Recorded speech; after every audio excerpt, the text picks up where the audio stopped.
اور اس نے تہیہ کر لیا کہ پورے عالم اسلام میں جو بھی اس کا مخالف ہوگا اس کے ساتھ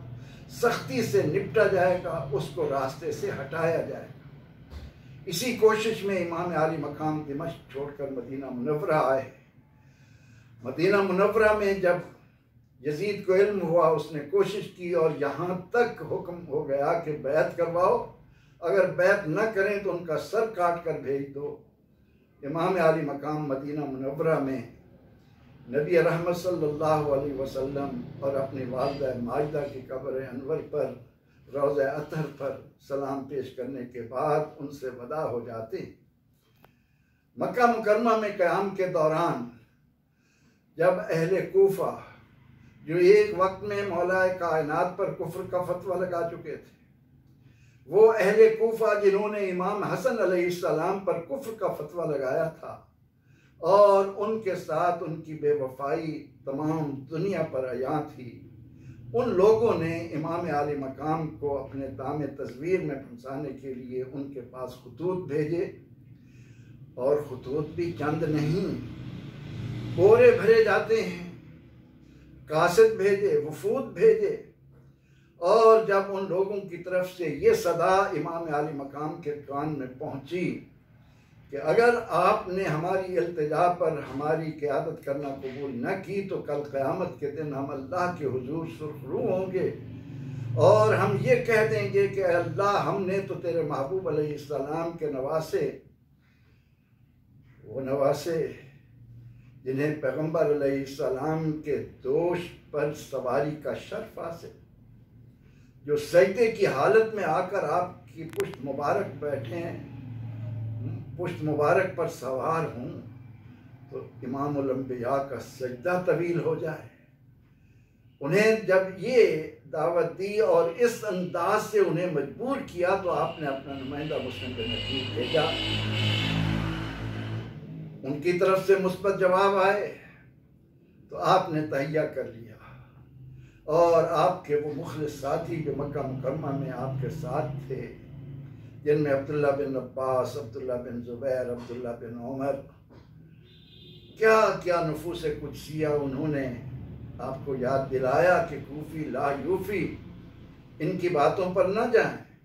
مگر امام عالی مقام نے ان کی باتوں کو اس انداز پر لیا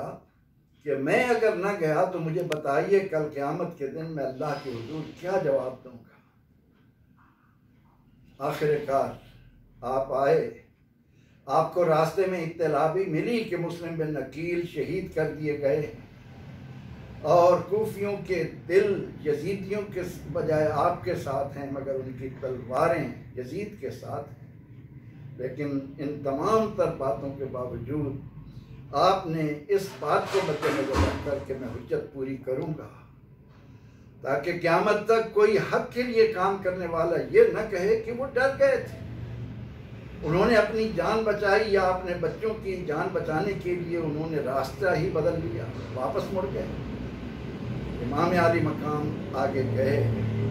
اور پھر جو واقعات رونما ہوئے ان کی تفصیل آپ اکثر سنتے رہتے ہیں۔ 10